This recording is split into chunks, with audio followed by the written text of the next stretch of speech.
Hello friends, రేపే మనకి రథసప్తమి కదండి. అయితే రథసప్తమి రోజు నాడు చిక్కుడుకాయలతో రథం చేసుకునేటప్పుడు చాలామందికి పూజలు అది ఊడిపోతూ ఉంటుంటుంది కదా. అలా ఊడిపోకుండా చక్కగా ఈ చిక్కుడుకాయల రథాన్ని ఏ విధంగా చేసుకోవాలన్నది ఈ వీడియోలో అయితే మీకు క్లియర్గా చూపించబోతున్నానండి. అయితే మనము చిక్కుడుకాయలని ఫ్రెష్గా ఉండాలండి.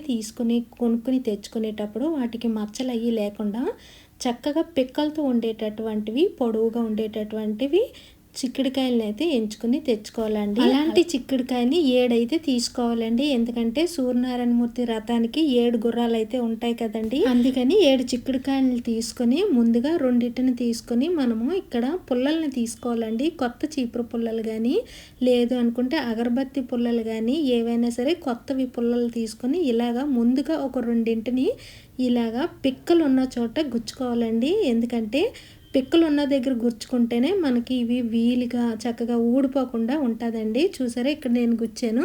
ఇది మనం పూజ అంతా అయినంత వరకు కూడా ఊడిపోకుండా చాలా జాగ్రత్తగా ఉంటుందండి. పిక్కలకి ఆ పుల్ల గుచ్చితే ఇప్పుడు మరొక 2 తీసుకుని ఇలాగా సేమ్ ముందు ఎలా చేసుకున్నామో అదే మాదిరిగా మరొకటి కూడా చేసుకోవాలండి. ఈ రథానికి ముందుగా ఈ విధంగా తయారు చేసేసుకున్నాక ఇప్పుడు మరొక 4 పుల్లల్ని తీసుకోవాలండి.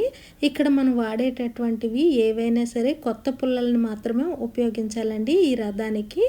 ఇలా తయారు చేసేసుకుంటే మనకి ఎక్కడ కూడా ఊడదండి. ఇక్కడ నేను వీడియోలో ఎలా చూపిస్తున్నానో అదే మాదిరిగా చేసుకోవాలండి. అయితే ఇప్పుడు 4 స్తంభాల్లాగా 4 మూలల్లో కూడా మనం 4 పుల్లలను అయితే పెట్టాలండి. ఈ మాదిరిగా ఈ పుల్లలు గుచ్చేటప్పుడు కూడా 4 మూలల్లో కూడా పిక్కకు గుచ్చాలండి. పిక్కకు గుచ్చామంటే ఈ రథం అన్నది ఎక్కడ ఓడకుండా ఉంటుంది. ఇప్పుడు మనం మరొకటి చేసుకున్నాం కదా, దాన్ని తీసుకొచ్చి ఈ 4 స్తంభాల పైన ఇలాగా ఇక్కడ కూడా పిక్కకే గుచ్చాలండి. ఇలా గుచ్చామంటే మనకి రథం అయితే చాలా చక్కగా వస్తుందండి. చూసారా, ఇప్పుడు మెయిన్ అయితే తయారైపోయింది. మెయిన్గా ఇలా తయారు చేసేసుకుని దీన్ని పక్కన ఉంచేసుకుందాము.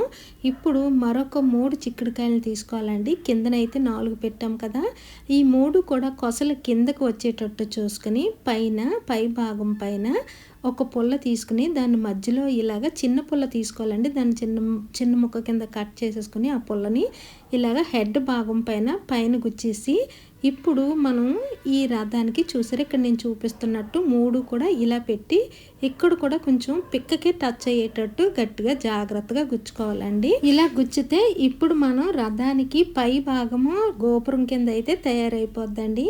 ఇలా తయారైపోయిన తర్వాత ఈ చిక్కుడుకాయ చూసారా, నేను ఎంత చక్కగా అటు ఇటు కదిపినా సరే ఎటు కదలకుండా చక్కగా ఉన్నది.